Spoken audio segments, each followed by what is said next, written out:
All right. Hello, Kendrick.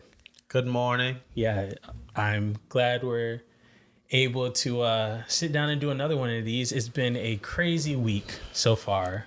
Me, myself, diving deep into all the generative, which is the new term, generative AI stuff that's out there. It's artificial intelligence, but they're putting this label generative in front of it. So like we're trying to hit general and we're at generative, which I didn't know was going to be a thing in our ascent to get to the. I mean, listen, that's it, it means we're one step closer. Humanity and its evolution. Once we unlock that spark of creativity, the world changed. So, if AI is generative right now, generating its own content based on its own creativity, I can only imagine where it goes in the future.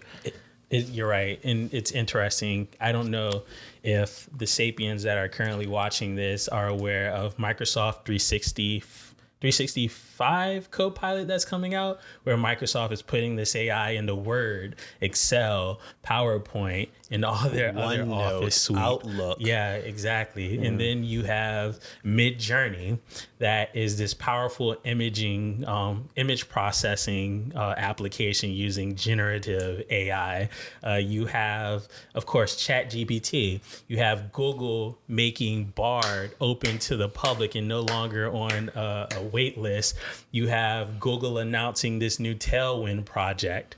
There's just so much that has been going on. I just found out about a new generative AI platform called UWizard, which allows you to do prototyping of your own website or mobile app that you want. You can take a screenshot of what exists. The AI will make all those elements movable for you, and you can just design your own based off of what you see. It's crazy. We're living in a very crazy world, and I'm just trying to put my hands on all of it to see what the applications look like.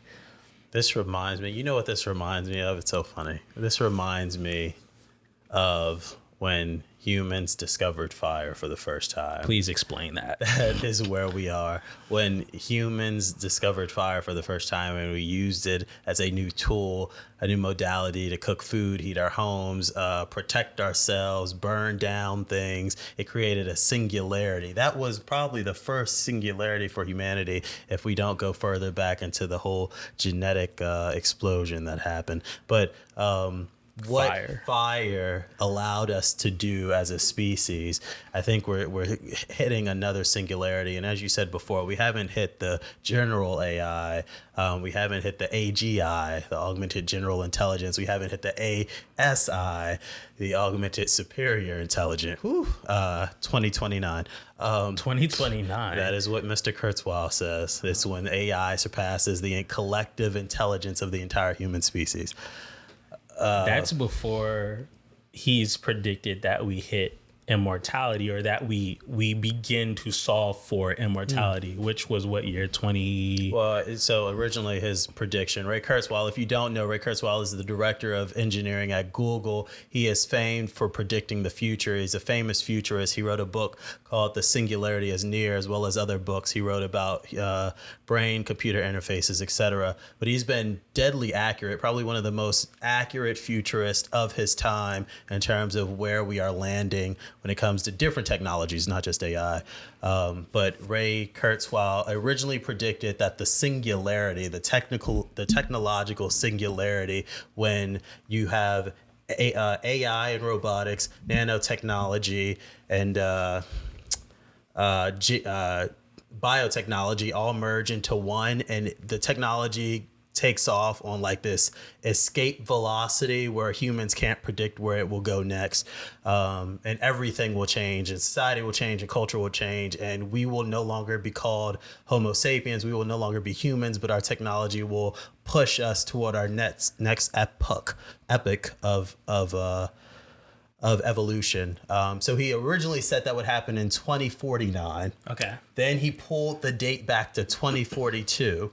And now he's pulled the date back again to 2039. So 2039 is now when he's saying That's wild. That's insane. Technological singularity will happen. What you're saying is that not even within our lifetime, but within the next decade and a half, humanity is going to experience a shift like we can't even fathom. Like most people are there. It's not even like people are talking about the next presidential election and how shitty our infrastructure is, or like building bridges, stuff like that. People aren't even looking that, or not even aware that in the next 15 years or so, things are going to radically change for the way that we live. And to be like some of my mentors, Neil deGrasse Tyson and Jason Silva, to try to paint a poetic picture of what that means to be on the other end of the technological singularity. Just imagine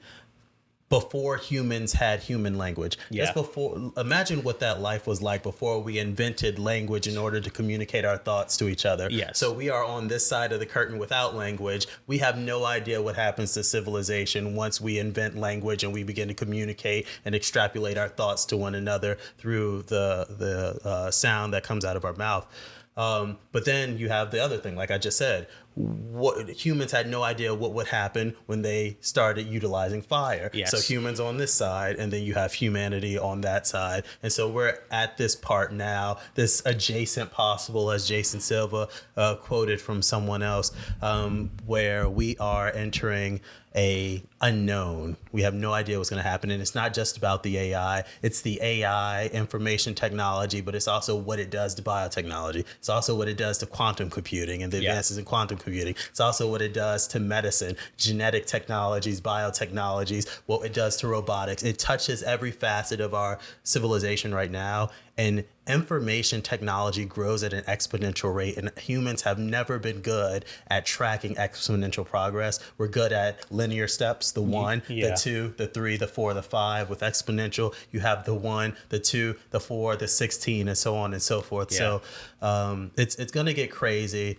People are going to be terrified, but I think are they going to be terrified, or is it going to be like a very uncomfortable culture shock? Listen, I think culture shock is underselling this. This is going to be disruption as no one has ever seen, but it will only, my personal opinion, it will only be disruption in the history books.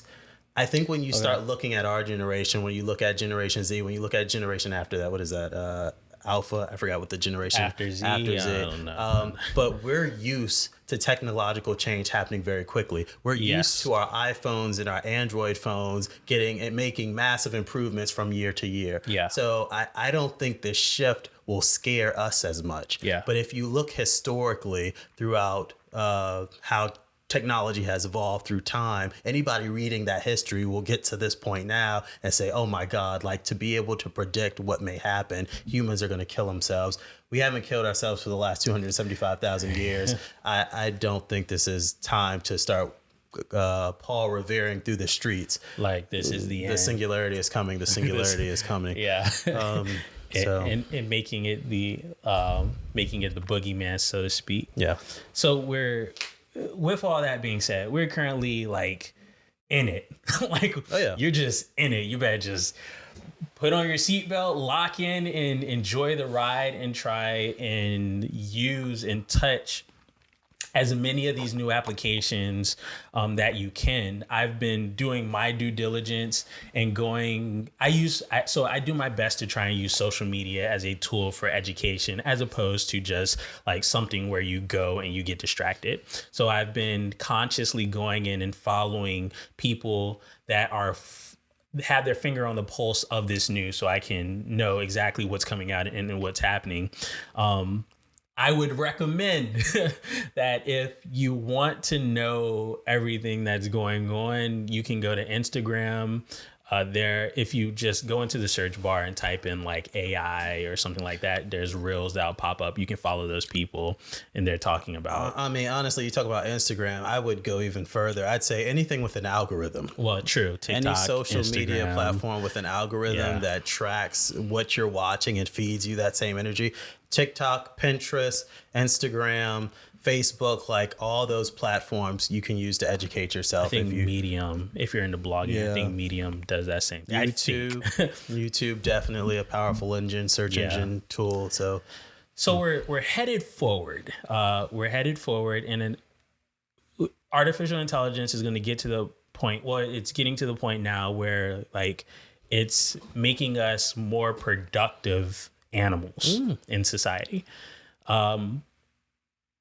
We are going to get to a point, Ray Kurtz, while I believe the year initially was 2049, where this generative AI will evolve into that next stage, and it will help us break the ceiling of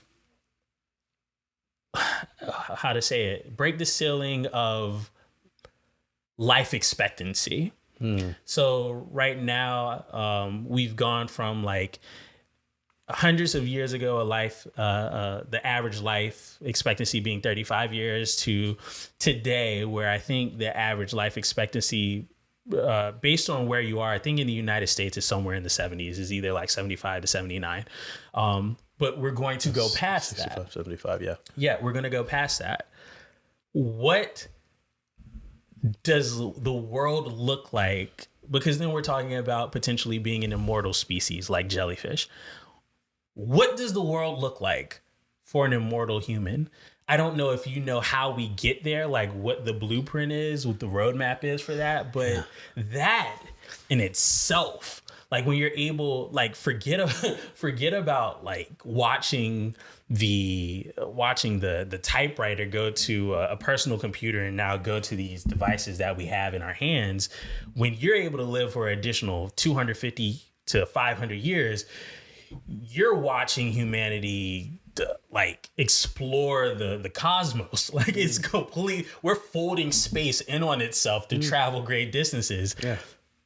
What is it to be an immortal human being? What are you seeing? There's so much we can talk about when we talk about human longevity, what it means for society. We can talk about how we get there, what that looks like going forward. There's so much to talk about. But listen, I go through the passages that I've read, the books that I've read, Ray Kurzweil, Stephen Johnson, Kevin Kelly, Dr. Aubrey de Grey, leading scientists on reversing aging. So many books, Peter Diamandis, so many. But what does that look like to a human? Yeah.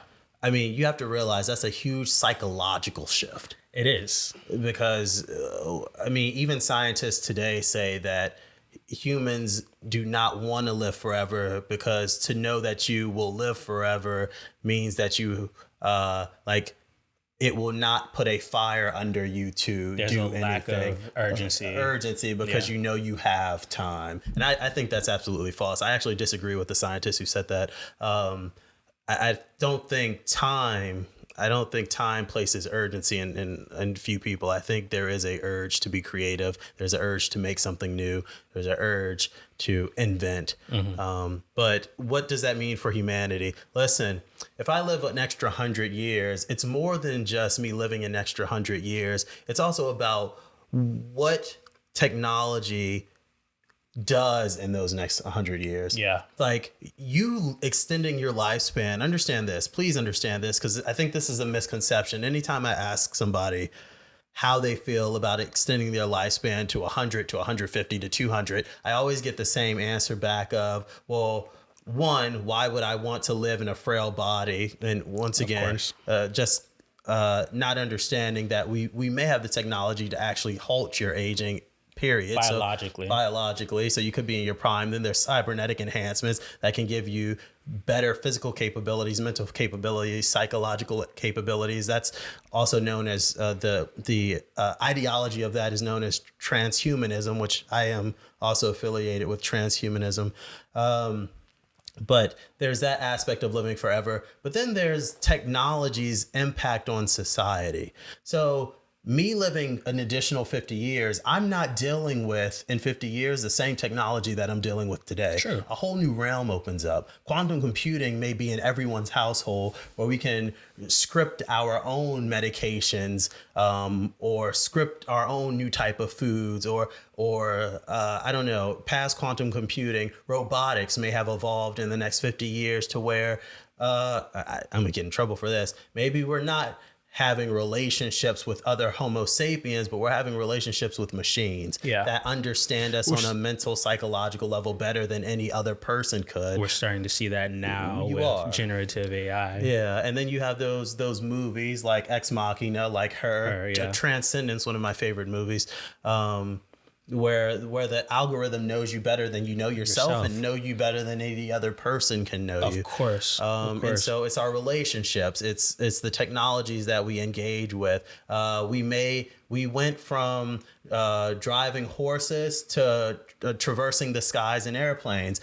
Within the next 100 years, it may be simple for me to take a rocket ship to Mars, for example. And it's not for vacation. Yeah. It's because I'm moving to Mars. And I think, and this might be completely wrong, but I think it takes about 3 months to go from Earth to Mars. And in that time, we will collapse the amount of time that it'll take us to get there. 100%. New economies will be born on these other planets, which will extend the economies of humanity itself and make a global economy that's much bigger. Yeah. Oh, very much so. I mean, even look at our energy crisis today as it exists. Like when we start moving into nuclear fission, and we've seen some progress in it now, but like everything changes in 50 years. Yeah. Technology is moving so fast right now. You're not tracking it. It's exponential growth. Yeah. And then double that 50 years. In the next 100 years, it's going to look different than what we project the next 50 years to look like. We'll keep growing. I mean, you're talking about in 50 years, in 100 years, in the next 20 years, the world is going to look radically different. So 20 years from now, we're creeping on that, whatever it is, that kickoff point where we can begin to start aging backwards, or we can just halt aging. What do we do as humans when life expectancy, like when we're not worrying about, I only have 40 years left in the tank, I only have like, there's a futurist known as John Smart, and John Smart predicted that to explore outward is barbaric. It's what humans used to do. It is what humans used to do in primitive stages. We would explore outwards, take over different countries, gain more land, territory, etc. But as we advance as a civilization, as we become smarter, we go from advancing outward to advancing inward. So his idea was that humanity would start to look inside, or look at a nano level at the universe around it itself. Okay. So mastering our own biology, mastering the physical atoms that pattern the universe, that's what we'll start doing. Now, we have always been explorers. Humans have been explorers since we came out of the caves and started. Another word that people like to use instead of explorers is conquerors. But it's all one and the same. I would say more of explorers, and I think what we'll do is continue to not just explore Earth, but we'll explore the cosmos. Yes. I think Jason Silva said quite often that we are the frontal lobes of the universe. We are probably the species that wakes the universe up. So to give it consciousness of itself. Exactly. Impregnating our own technologies into the universe to give the universe itself intelligence. I think that is where... That's the next frontier of the immortal man. Yes. And so for someone to ask me what humans do with the next 50, with the next 100, with the next 200 years, I can give you generative answers. I can say, yes, you will probably easily be able to travel to other planets. You will probably, instead of using these clunky machines, virtual reality machines, there will be brain computer interfaces attached to your temple, which allow you to enter a virtual world with the press of a button. Yes. Through a computer brain interface, which will be so much more satisfying and take over all of your senses. You'll probably get rid of some of these biological limitations known as hands, arms, feet, and replace them with cybernetic enhancements. There's a lot of things we could do with the new technology that is coming.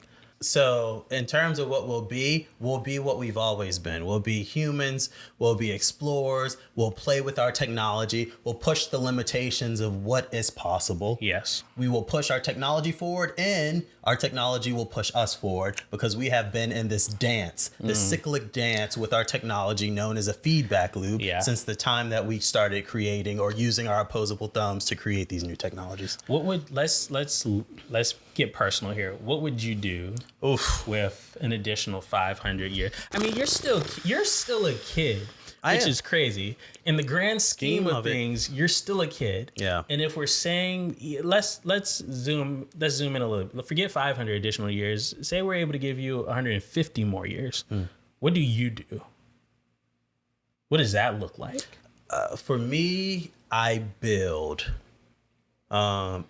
Me personally, what I want is to see us reach the singularity. That is my dream. That is my goal. Yeah. I find it an absolutely, cathartic idea. I find it to be just like I can't even describe it. It's almost like I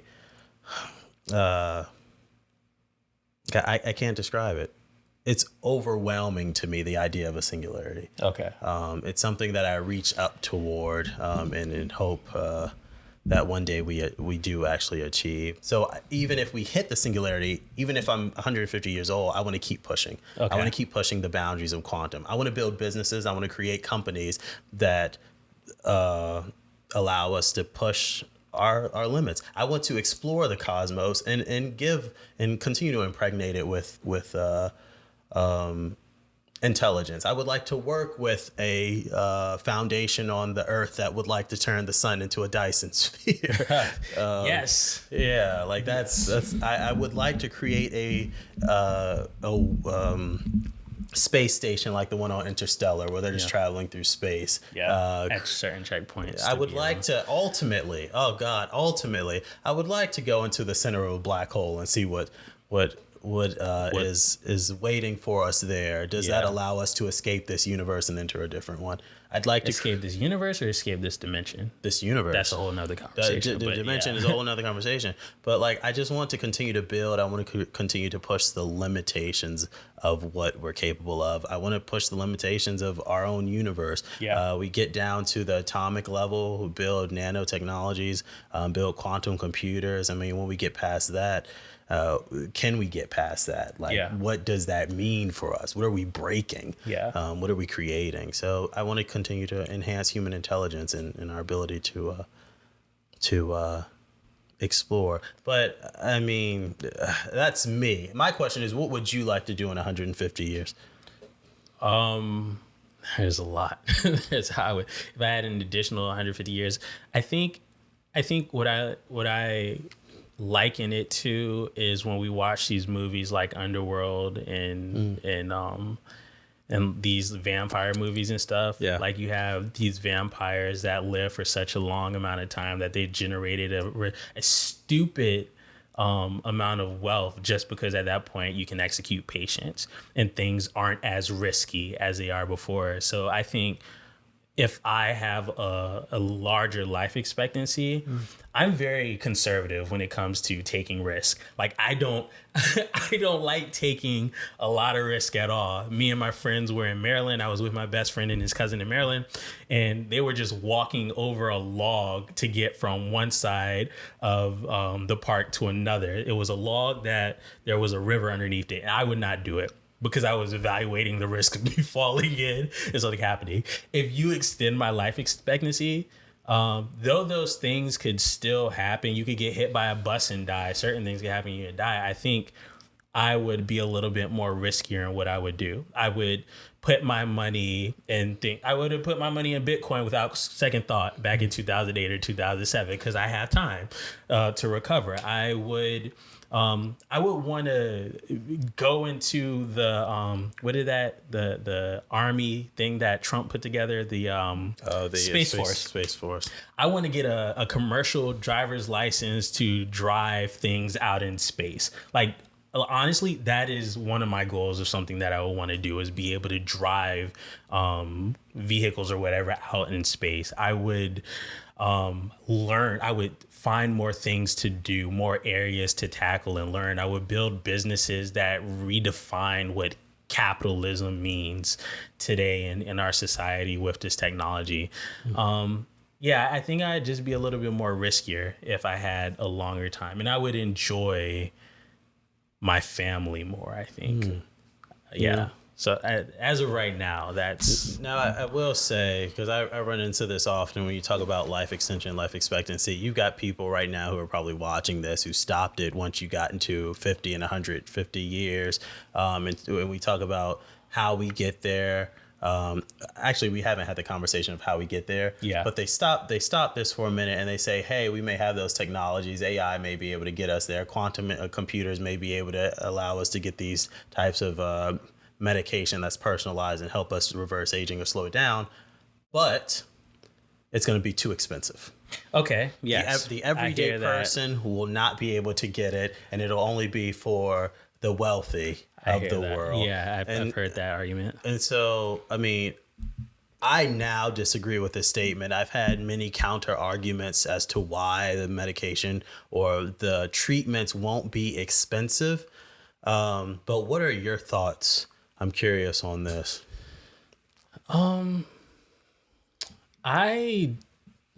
Initially, I would have thought, it would have been meant for the elite among us to be able to take advantage of these opportunities. However, now I think you have to look at the route we would go to be able to extend our life expectancies. And a lot of people aren't just talking about augmenting our own bodies to extend our lifespans, but they're talking about looking at it from a cellular and molecular level and what type of therapies and rehabs we can do within our own cells to try and to get the clock to go backwards or to at least stop our cellular progress in aging. So I don't know if it'll be as expensive because we're already seeing vitamins, minerals in certain products come out that allow your cells to recover and rebuild themselves and make the mitochondria just as powerful as they were when you were younger. It would be in insurance companies' best interest also to allow for these rehabs to take place, because if you're healthy and you're able to live longer, then you can pay your deductibles, you can pay your premiums, your monthly health insurance costs a lot longer. So the insurance company is going to make more money, as opposed to, like, if you're living from 0 to 150, they're going to make more money from you if you're living from 0 to 70. So I think that cost will not be a major factor. Yeah. Well, yeah, I mean, I don't think so either. One, listen, like right now, when I was in college, getting my undergrad, I wanted to, after I graduated from college, I wanted to go work for a company that Google had created and purchased called Calico, which was an anti-aging company. I think there are a lot of anti-aging companies now, not only in America, but around the world. But it seems like overall, humanity has labeled aging and death itself and aging as a disease. That is so interesting that we changed that language as death being a disease. Death is not an imminent threat that is going to happen no matter what, but we understand the processes that take us there. Yeah, Stewie Griffin once said, he had this quote in Family Guy that the only reason we die is because we accept death as an inevitability. Well, I mean, and we're getting to that point where it is no longer an inevitability. If it ever was an inevitability, or we just didn't know how to cure it as a disease. It is something that we are now saying, hey, this is a disease and we can cure it. I mean, if you look at the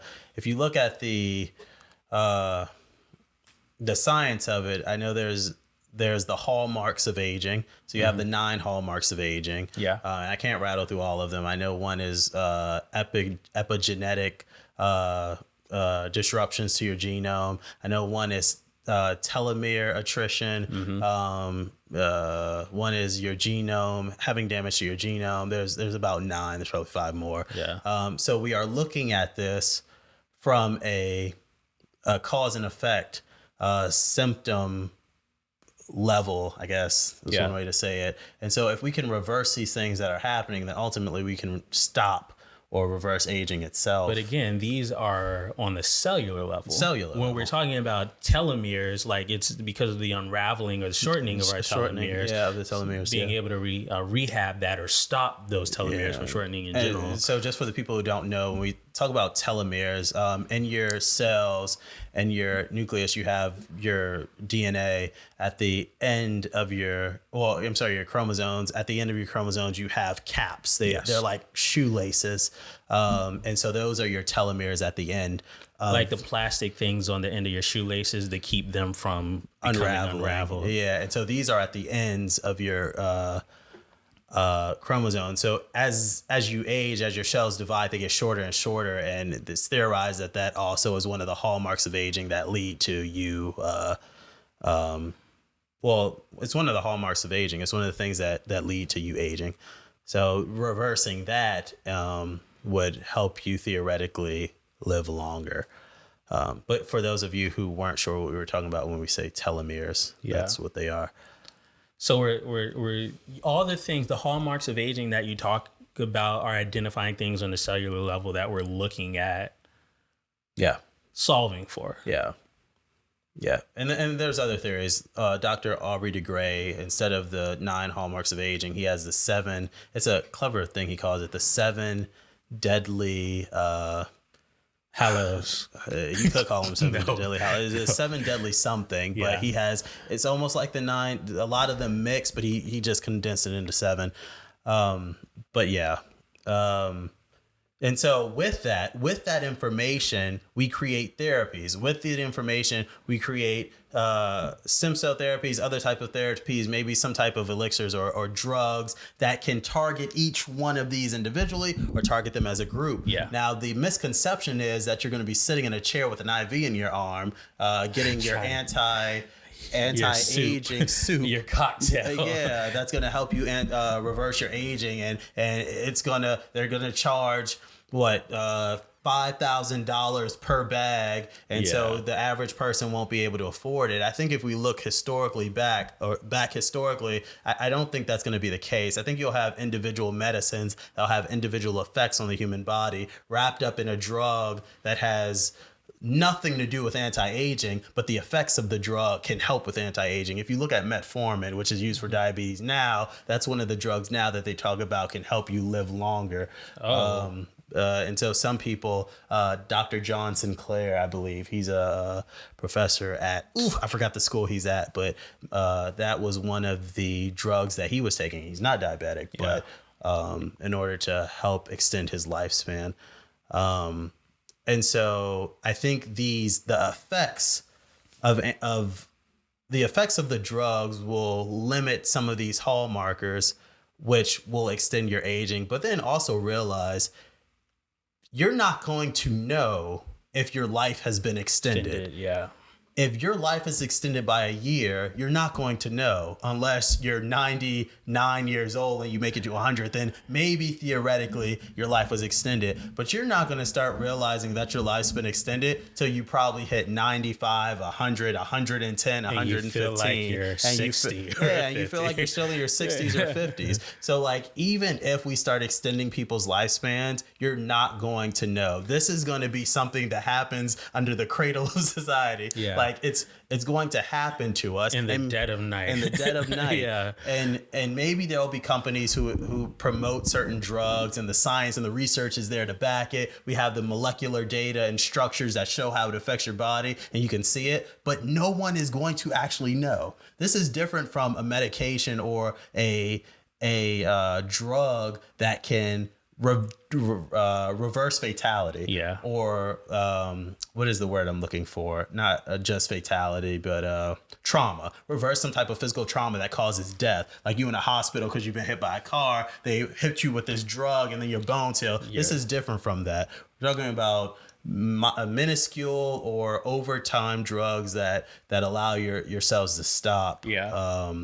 The damage that the metabolism is creating, or stop aging, or etc. Like, you won't know.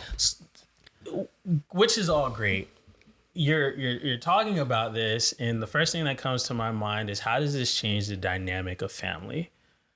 Oof. Because I mean, so that's an interesting conversation, because if you look at the dynamic of family now, it's changed. Yeah. And I don't think it's changed because of aging. It's changed because of the rights, freedoms, well, let's say social change has caused the change of family. Okay, yes. I mean, look at Japan right now. They're having way less kids. Yeah. There is alarm in Japan right now because that they are not going to have a large enough population. Like, their population after the oldest generation dies is going to be very, very small. Yeah. Because people aren't having kids. Yeah. I think you see in America today, people are having less children. Yeah. Less people are actually getting married today. Yes. In America. And so what does aging do? Like, when you're able to live longer, outside of the fact that, you're not just looking forward to meeting your grandkids, you're looking forward to meeting your great grandkids and spending time with them. But so this is an interesting question, and like, this is why, like, all these technologies are connected, and I think we need to stop and realize this. Ray Kurzweil has developed an amazing law called the law of accelerated returns, which just shows the interconnectedness of all technologies. But when we talk about what is going to happen because we're living longer, let's take a step back to what I said earlier. Maybe people aren't dating people anymore. Maybe people are dating machines. Maybe people are dating some type of synthetic intelligence, because it knows them better than they know themselves. It loves them harder than any other human would be able to love them. It has no eyes for anyone else unless I want it to bring someone else into the relationship. Yeah. So maybe we begin having relationships with synthetic intelligence, with with machines. Yeah. I mean, we will be part machine at some point. 100%, yeah. Imbuing our own bodies and replacing our arms with synthetic or cybernetic enhancements. Replacing organs that aren't as efficient as nature would have allowed it to be during a certain time we were evolving. May not need them. Yes. Could replace it completely with something else. I mean, look, we talk about quantum computing and how it can help us create new types of genes, new types of medicine, molecular folding. I mean, who's to say we can't create new types of vitamins or minerals that affect the body differently, create a new type of organ that secretes this, and then we implant that synthetic organ into our body. And now, like, you cut your skin and this creates some type of organelle or organ or new type of cell that just goes in and heals it immediately. But wait 1 second. Because we're kind of veering off the topic of like how it changes the dynamic of family. So I will say, when we talk about dating and we talk about someone getting with, and this is just one scenario, you get with something synthetic, you get with a machine, that's who you want to be in a relationship with. Yes. For life. It's not going to age. You're probably not going to age. You'll be together age forever. More slowly. Hell, but if it's an algorithm and you have a computer brain interface in your head, you probably can hive mind it and have your partner and your brain with you. That's just so weird because it's like dating yourself.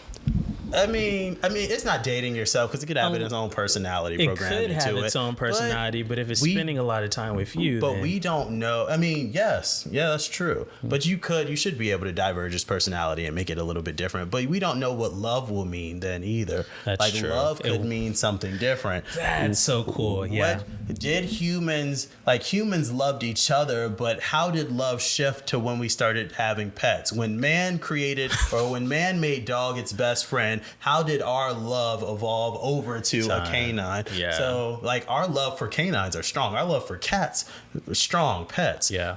Different, I think, and sometimes the same as our love for our children and our partners. 100%. Yeah. Not in a romantic sexual level. Yeah. But I wanted to bring that up because now we talk about how are you going to have kids. If this thing is synthetic, if this thing is a robot, well, now we already know there's different ways you can have children without actually needing a partner. Yes. And one interesting thing, which I learned this about 5 years ago, there was a technique that came out of Japan. It's called the Nakamoto method. Absolutely fascinating. It's a technique in Japan. They can take a stem cell from you, your stem cell. And if I'm a male and I'm producing sperm, they can take that stem cell and turn it into an egg. And so they can take a stem cell from me that turns into an egg and fertilize it with my own sperm and create a child specifically from me. Specifically. Sounds like incest. In our case, it might be incest. In our case, it might be. But, I mean, but doesn't there have to, doesn't there have to be some genetic diversity in order to make a healthy child? And this is where we get into the interconnectedness of technology. Okay. Because we have our partner. Yeah. We now have a method for me to have my own child. Yes. I need genetic variability. Yes. And so now CRISPR knocks on the door. Okay, I see. Now CRISPR knocks on the door, and now I can modify my child's genes to what I need it to be. Or you can modify the DNA that was in the egg cell. Yes. Holy shit. Yes. Okay. And now I have variability. Yeah.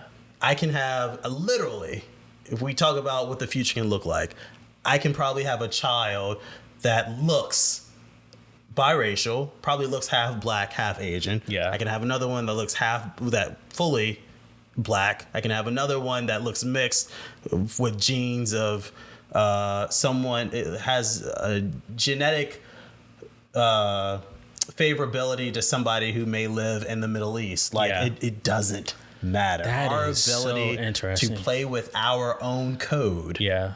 Which harpen back to what I said about John Smart. We go from exploring outside to exploring the inside, inner, and start understanding our own genome. Our ability to do that creates a whole different type of world, whole different type of society. So you talk about what does love mean? What does that look like for having children and things like that? Listen.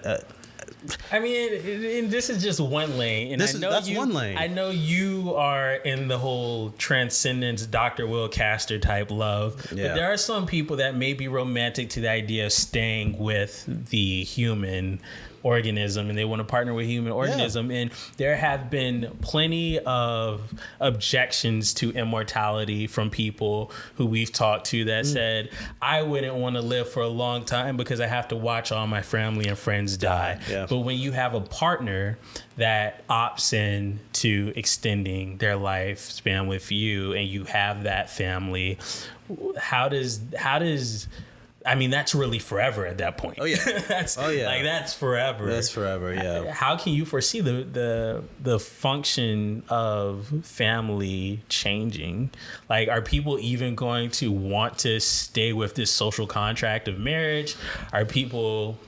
Is it going to be like, when you're living that long, is it going to be, let's just be in a contract to be together for 5 months. We'll not 5 months, like 5 years or maybe even 2 or 3 decades. And we'll raise some kids, watch them into adulthood, and then we'll go about our separate ways. Like, that's such a fascinating thing when you have that long. Listen, I mean, damn, you brought up so many different things, but I can't say that. They'll demonetize us. We're not monetized yet. But you brought a couple different things up, and I think one is something we have to talk on too, and that's a whole nother podcast. But one, what does that look like? Do you make a social contract where it's 5 to 10 years, and then do you decide, listen, long enough to raise a family and have kids with this person that you love? Do we get to a point where every child by birthright is given an AI? Yes. 100. If you're living in the United States of America, every child is given their own AGI. Yes, 100%. There could be no other way. And that AGI trains them, teaches them, watches over them, gives them information. Yes. They also fall in love with that AGI. That becomes their partner for life. That's nasty. That becomes their partner for life. I mean, it makes sense. Yes, but it's not a bad thing because you still have the ability to partner with someone else. You could, yes. But you're never alone. That's true. So when you guys aren't going to know what we're talking about, but when I talk about Arya, that's a perfect example. Okay, that makes sense. So yes, like you can be bonded for life with your own AGI that partners with you, that works with you, that educates you. You fall in love with it. It can have its own robotic body. You can take it to the prom if you want to. Whatever. First date, sexual experience. Who knows? For those of you who are old enough to remember the movie with Robin Williams, The Bicentennial Man. That is a great example of something, that type of relationship. And for more of you that even today, I think a good reference point as to why you would want your children to have access to AGI, there's a book called 2041. And there's a specific chapter in the book. It's essentially a book that talks about the future and how these artificial intelligence and data management and virtual reality, mixed reality, and stuff like that, how that's going to affect us by 2041. There's a chapter in the book. You can just read this chapter. It's called Twin Sparrows. Phenomenal chapter about the importance of having AGI paired with children in their development in the real world. I just push that out there and recommend you just go listen to just that chapter on AGI and you'll understand the benefits of what it means, like why you would want your child to be paired with AGI. And so this is another kind of mind flip because you brought this up and I don't think you ever thought about this. You said earlier that you pair with someone for 10 years, a 20 social years. Contract to just have kids, raise them, and then... Raise them till what? Ooh. Raise them till what? Ooh. I would assume in the United States, 18, you're an adult. You're an adult at 18? Yeah. You're an adult at 18 until you're paired with an AGI. The maturity level and factor of these children that are about to...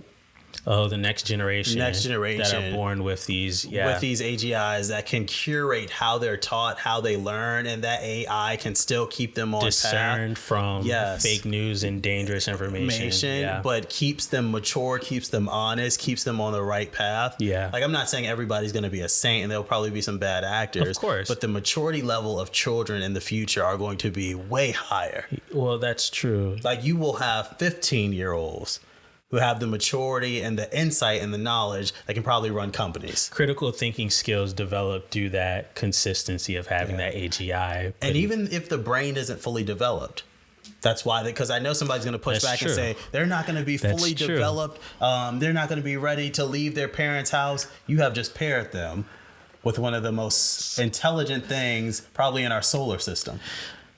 But again, one of the things that we have to think about is safety for that child. I don't think anyone's comfortable, maybe with a boy, but I don't think anyone's comfortable with allowing their 15-year-old daughter to be just out there with her own AGI to live on her own. I think 18 or 21, depending on your goals as it is today, some people want their kids to stay in their household so that they can save a nest egg and then go out when they're ready. 100%. That's a possibility. But to the point, though, I think raising a child to 18 or 21, and then when you both feel like that child or the children are ready to explore the world on their own with their partner, redefining the fucking meaning of partner, because your partner will now be your age. That's wild. Yeah.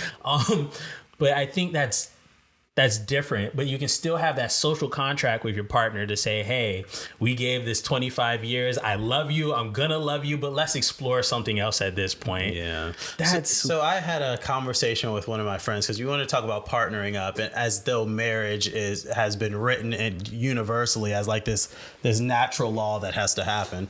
But I had a conversation with one of my friends in college, and it was just a joke. But I think that comes to this point now. Mm-hmm. I'm partner with an AGI. I'm partner with an artificial. I love this thing to pieces. It loves me. We have a romantic relationship. Well, you perceive it loves you. It's programmed to love me. Okay. I perceive it to love me. Let's say I perceive it to love me. I know, even though I'm not partnered yet, with a human or with whatever we're going to call humans at that point, I know that by myself, I'm not lonely. I'm not depressed. I have everything I need. I can upload its body. I can upload its depression could still be a thing, but you're not lonely. But I have a 24/7 therapist at my beck and call, at my side, willing to listen to everything that I have to say, and it can also inhabit a physical body. Yeah. If it is the touch that I'm missing. I would only challenge that depression would be eliminated. I think depression will be a thing, but it'll be definitely more manageable. Okay. Yeah, 100%. But my where I was going with this is maybe I don't want a romantic partner, but I want someone to live with me to help raise a kid. Maybe we still have a kid together, but I'm not trying to get married. Yeah. That could just be my friend. Yeah. Could be my best friend. Yeah. Me and my best friend. We're happy with what we have now. Hey, come live with me. Let's get a house together. Let's pay some bills together. You're my best friend. Maybe the relationship stopped being. You take out the romantic aspect. You take out the intimacy. You take out. Or you could keep the intimacy. We have friends with benefits. That is now a social. Well, I mean, it's probably always been a thing, but but you just don't have that label. You don't need the label. You don't. In conclusion, like the whole dynamics of family and social contracts will change because you're absolutely right. Yeah. These things change. Yeah. And for some people watching this, some of the sapiens watching this, it may be a very uncomfortable thing to think about and wrestle with. What do you mean? Like you just partner with this machine and you guys live a life together and there's no, like, that's an uncomfortable idea of the future. But it's an uncomfortable idea with the future. But I think what we need to stop for a second and do and understand is that our contracts with social norms have been evolving for a while. Nothing is static. Yes. The definition of marriage is no longer static. The definition of what is that word? Okay, I won't even use it. But dating, how we date today, is not the same as how we dated. To be monogamous? Monogamy. I wasn't talking about that, but monogamy is not necessarily as popular as. I'm not going to say as popular. It's not necessarily as. Choose your words, Carl. I know. I'm trying to choose my word. Monogamy is not the only option we have available to us today. It never was. But it's not the only option we have available to us today. And the other options outside of monogamy are actually popular within younger demographics. Okay. And these younger demographics are going to grow up and live for long periods of time. Yeah. And so social constructs, this idea that you think everything should remain the same as it was when you were a kid, the things that you had when you were a kid were not the same thing your parents had, were not the same thing your grandparents had. We were always going through these changes. When people were getting married and staying in a relationship until they died, people are in open relationships now. Yeah. They are married and give their partner the opportunity to go out and have romantic relationships with someone else. So like the culture of what it means to love, what it means to be in a relationship. Well, let's just caveat that, because I'm thinking about it. That is not the norm. What's not the norm? that's not the societal norm for you to be married to someone and you say, hey babe, we've been together for 30 years and we're going to stay married, but go play the field for a little bit. I think we need to spice up. And that's okay to say, but I think if we look at the statistics and the data of it, what has open relationship, how much has it grown over the last 50 years? I would be interested in seeing that data. I would too. Because I'm sure it's grown. I don't know if it's grown or that more people are more comfortable to say they participate in it. Just like left-handed people. Okay. Left-handed people, there was an uptick in the amount of people that say they're now left-handed, because before, if you were left-handed, it associated you with demon, like you were a witch or part of the devil. So now we made it more comfortable. So yeah, that's a fair point. But I do think society is changing, and I think our social contracts are. I think our social constructs are also changing. And so I don't think it will be weird. I don't think it will be strange. I know, and there's multiple people my age who have done this too. We all have that friend who whether in high school, middle school, high school, or college, we made the sacred pact with them. Hey, we're friends, but if we're not married by this age, we're going to go ahead and get married together. Like, yeah. I mean, I know that's been done throughout the course of history. We're pairing people up to get married. You did that with a girl in college. Yeah. Yeah. Yeah. And she's married now. She's married and had a kid. Married and had a kid. She's married and has kids. Before the age of 30. She fulfilled her part of the contract. I think I don't know. I think we might move in that direction. It might be something completely different. Once again, it's a singularity. We can't crack through that pearl in the center of a black hole to know what's underneath. Same thing with technological singularity. Yeah. We won't actually know what happens. But this whole conversation was about life extension. Extension and immortality, and just your best guesses at what that would look like and how we would get there. Yeah. I mean, I think we'll be cybernetic, half man, half machine. I think we'll have robotic partners. I think we'll also be partnered with what Homo superior. I think we'll be called something else. We can just take what I've already given us and drop Homo, and we can just be sapiens.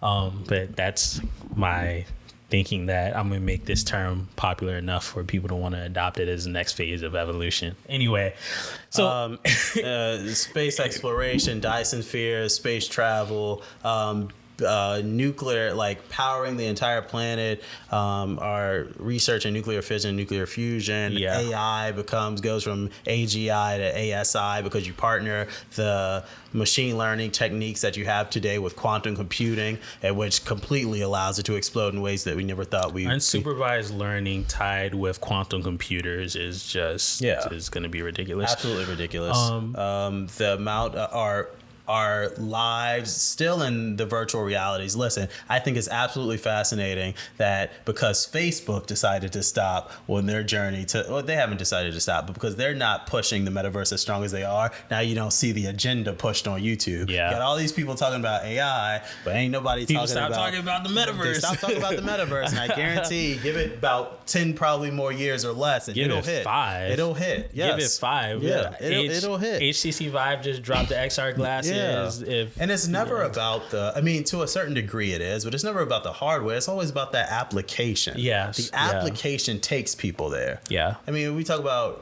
Ready Player One. How many people were donning those goggles until the Oasis came out? Yeah, Once the Oasis came out, when Ready Player One, that's the only game in town, baby. Yeah. The Snow Crash, same thing. Yeah. Oh God, there was another. Sword Art Online. Like that game came out and it just became hot. People got stuck. Yeah. So like, it's never the hardware. It's always the application. And I guarantee you, there is someone working on an application right now that just makes the metaverse way too attractive to be ignored. The hardware will catch up. Yeah, and the hardware will catch up, or it's there, and we just need to put it together. So, and then there's other things that we can talk about, other technologies, tools that are out there today that'll continue to evolve. And so as we continue to live longer, we'll continue to see the rapid enhancement of technology that looks way different than it looks today. We'll create wormholes, explore dark holes, play with dark matter. Don't even know what that looks like. That's true. It's explore other planets, meet other civilizations. Like, it's get rid of existing governments and probably form new governments. I mean, if you look at the history of humanity, the system of government has changed throughout time. That's true. Think that we will be stuck with this level of democracy in the future, I think is a mistake. It changes once you implement artificial intelligence into 100%. Government. And there will be pushback for that for sure. Just like with blockchain, artificial intelligence allows you to take out the third party. Do you really need these elected representatives with their own political agendas? Don't need it if you have, stack that AI with a blockchain and have everybody vote in real time. Yeah, exactly what society wants. You no longer need the representatives. You're absolutely right. Yeah.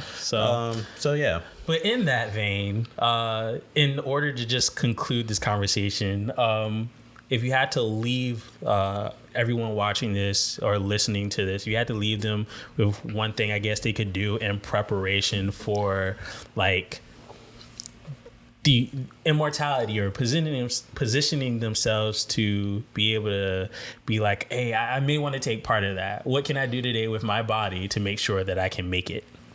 I mean, listen, my only advice, keep your ear to the ground.